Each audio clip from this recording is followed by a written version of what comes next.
Here's a website that has lots of photo references for either animal or people, either in various positions, including a rotation. So the examples I'm about to show you was taken from this website, which is called www.3d.sk.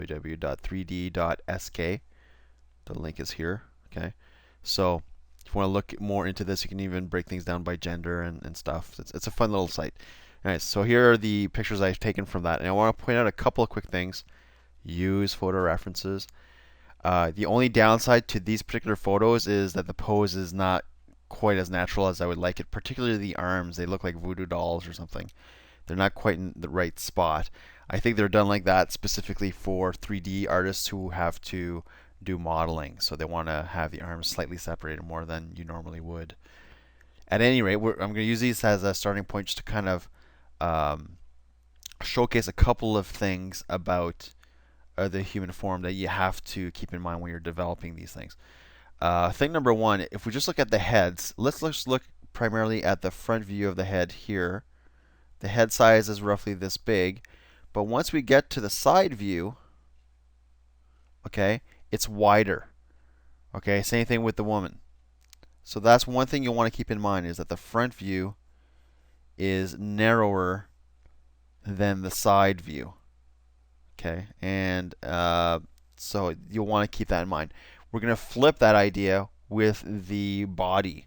The body from shoulder to shoulder to the hips, you've got a certain width. Same thing with the woman, even though the shape's going to be slightly different there.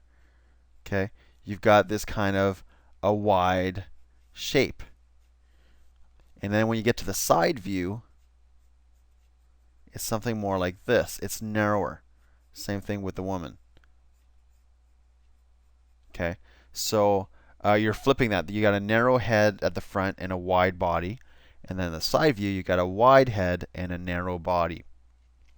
Okay, a couple of other things that are worth indicating here is your front line. Okay, keep that in mind throughout the whole thing. So here is an example. I've done this time and time again with your work over the year. You want to keep this idea that this body has a side and a front view. So as you're seeing the rotation front, front and side, only the side. Now we're seeing the side and the back. There's my center line. Okay? And then it's only the back. So you want to keep that idea in mind when you're developing your character design. The other thing you want to notice is as you are rotating, okay, the shoe tips should be roughly the same position. Here, as I've mentioned time and time again with the work, we're seeing this in real life, this foot is lower than this one. And here we've got that V shape going on, like that. And as you're rotating away, now the heel is the lowest thing. So you can see how you can kind of box that out. This is the lowest point. What I don't want to see are 2 feet this way and a 3/4. Okay, that's bad. Okay, the only times when they will be lined up will be in the front view and the back view. Okay, we're seeing that again, toe to toe. That toe is lower. Okay, side view, and there's the heel is the lowest part. So keep that in mind, and also look at the 3/4 front. Look at the angle of the foot. It's not a crazy up angle like that. It's a lot more relaxed. So I've been lowering toes a lot last term. I want to make sure that you're mindful of that as well. Using photo references, very easy way to make sure that you've got things under control. Now, very quickly, if you're thinking, well, I want to do a character that's more, zany or more caricatured or whatever it is you want to do, you can still do that. I'm just gonna bring that over here for a second. I can turn this guy very quickly into a 2 head tall character. All I need to do, a 2 head tall would mean from the body, I double that and I have a head that's this big now. So all I have to do in this case, I'm still going to follow the perspective that's there. This will turn into the whole head's turning into the neck.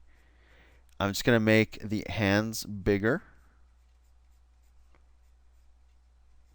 And maybe give him bigger feet, but I'm still following the perspective that's already there. Give him a bit of a gut. Okay, so the principles still stay the same, even though you have a 2 head tall character. If you want to do a 9 head tall character, same deal as well. So what I want you to be mindful of for this one is to use photo references to, have a solid foundation to build off of, so that you can actually do a really, really decent job of building your character rotation. If you find this pose is not exactly what you're looking for, the hands are a little too stiff or something like that, then take your own pictures or find other ones. If you find the clothing distracting, I'm sure you can find nude versions of this as well, or bikini wearing people if you're not comfortable with the nudity, so that you can actually do a really good job of this. So photo references, so important. I'm expecting you guys to use photo refs, even no matter how cartoony or stylized your cartoons are going to be, your designs, or if you're going for realism, I want you to use photo refs.